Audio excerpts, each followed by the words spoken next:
It started with one box, just one. I told myself I would go through it quickly and toss out a few old things I didn't need anymore. But before I knew it, that one box turned into a weekend of sorting, tossing, and realizing something much bigger. I wasn't just getting rid of stuff, I was facing myself. The version of me that believed happiness came in shopping bags and delivery boxes. The version that thought owning more somehow meant I was doing better in life. Decluttering wasn't about the clutter, it was about what that clutter represented. For years, I filled every empty space with something new: clothes I never wore, gadgets I barely touched, decorations I bought just because they were on sale. My apartment looked fine on the outside, but inside it felt heavy. I couldn't relax. I couldn't think clearly. And honestly, I didn't realize how much that was costing me. Not just money, but peace. The turning point came when I read something simple. It said, "Everything you own owns a piece of you." That line hit hard. Every item needed time, care, storage, cleaning, or at least attention. And if your attention is your most valuable currency, then I was broke. Not financially, but mentally. So I decided to do something different. I got ruthless. If something didn't make my life easier or add real joy, it had to go.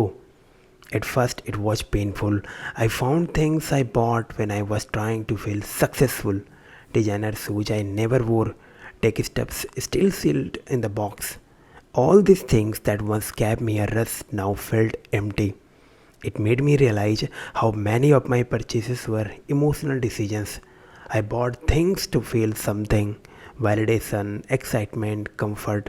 But the feeling always faded and the clutter stayed. As I kept decluttering, something strange started to happen. I began feeling lighter. Every bag I donated, every shelf I cleared, it felt like a mental reset. My space finally started reflecting the kind of person I wanted to become: calm, intentional, focused. When you strip away the noise, you start seeing what truly matters. And here is what I learned: you can't organize your way out of having too much. You have to let go. Most people think decluttering is about cleaning. It's not. It's about redefining what enough means. I realized that I had been chasing more for so long that I forgot how powerful enough actually feels. The first major lesson: simplicity builds clarity. When my physical space got simpler, my thoughts did too. I stopped wasting energy deciding what to wear, where to put things, or what to buy next. My mornings became peaceful instead of rushed. My decisions became sharper. I could focus on what truly mattered: my work, my relationships, my goals. The second lesson: your spending naturally changes when your space becomes intentional. Before decluttering, I was constantly tempted to buy things. Afterward, that urge faded. I didn't want to fill my space again. I started asking a question before every purchase: will this add value to my life, or will it add weight? That one question alone saved me hundreds of dollars a month. The third thing I learned was emotional. Letting go of steps meaning letting go of old identities. I found clothes that reminded me of jobs I hated, things I bought to impress people I don't even talk to anymore, hobbies I thought would make me look interesting. Each item carried a piece of who I used to be, and releasing them helped me move forward. It was a quiet kind of therapy, one that didn't require talking, just honesty. Because deep down, a lot of us hold onto stuff for emotional safety. We think it gives us stability, but real stability comes from clarity, not clutter. After I decluttered 90% of my stuff, my home looked simple. Maybe too simple for some people, but for me, it felt like freedom. I no longer felt controlled by my possessions. I started appreciating what I already had instead of chasing what I didn't. My money habits changed without even trying. I stopped impulse shopping because I didn't want to undo the pace I worked so hard to build. That's something no budget app ever taught me.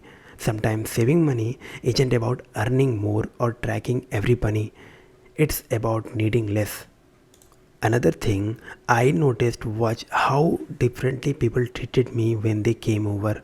Some said, "Wow, your place feels so peaceful." Others asked, "Don't you feel like something is missing?" And that's when I realized minimalism isn't about owning less just for the sake of it. It's about creating space for what matters most to you. For me, that was mental clarity, time freedom, and financial breathing room. For someone else, it might be family, creativity, or health. The point isn't to copy anyone's version of simplicity, it's to find your own. The biggest shift, though, wasn't external, it was internal. I started feeling grateful again. I could see every item I owned and appreciate its purpose. Gratitude replaced consumption, calm replaced chaos. And you know what? That peace started spilling over into other parts of my life. My spending habits, my relationships, even my work ethic. Everything became more intentional. I learned that when your environment is lighter, your choices naturally get better. Today, I own very little compared to what I used to, but I feel richer than ever, not because of what I have, but because of what I no longer need. The real luxury is space to think, to breathe, to live. If you have ever felt overwhelmed by stuff or caught in a cycle of buying things you don't even remember purchasing, try this. Start small. One drawer, one shelf, one box. You'll be surprised at what shows up when you let go of what no longer serves you. In the end, decluttering wasn't about minimalism or aesthetics, it was freedom. It taught me that money, time, and peace are all connected. The less you waste, the more you have. The more you appreciate, the less you need. So, if your space feels heavy, your mind probably does too. And maybe, just maybe, peace isn't something you buy, it's something you uncover, one box at a time.